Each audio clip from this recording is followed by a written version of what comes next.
ചിരിയും ചിന്തയും ബാക്കിയാക്കി കഥാനായകൻ മടങ്ങി. അനശ്വര പ്രതിഭ ശ്രീനിവാസന്റെ സംസ്കാര ചടങ്ങുകൾ കൊച്ചി കണ്ടനാട്ടെ വീട്ടുവളപ്പിൽ നടത്തി.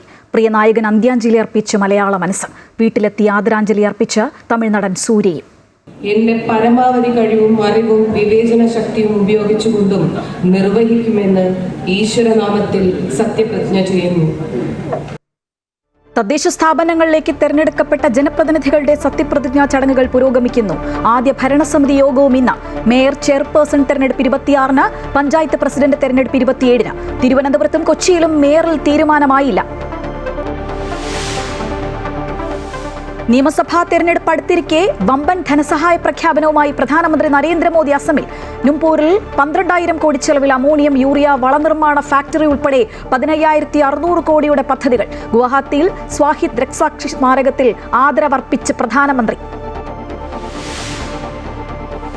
പുൽപ്പള്ളിയിൽ കടുവ ആക്രമണത്തിൽ മരിച്ച ആദിവാസി വയോധികന്റെ മൃതദേഹം പോസ്റ്റ്മോർട്ടം ചെയ്യാൻ സമ്മതിച്ച കുടുംബം.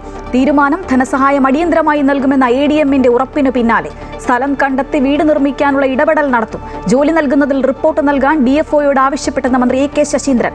നരഭോജി കടുവയെ പിടികൂടാൻ അടിയന്തര നടപടികൾ സ്വീകരിച്ചുവെന്നും മന്ത്രി.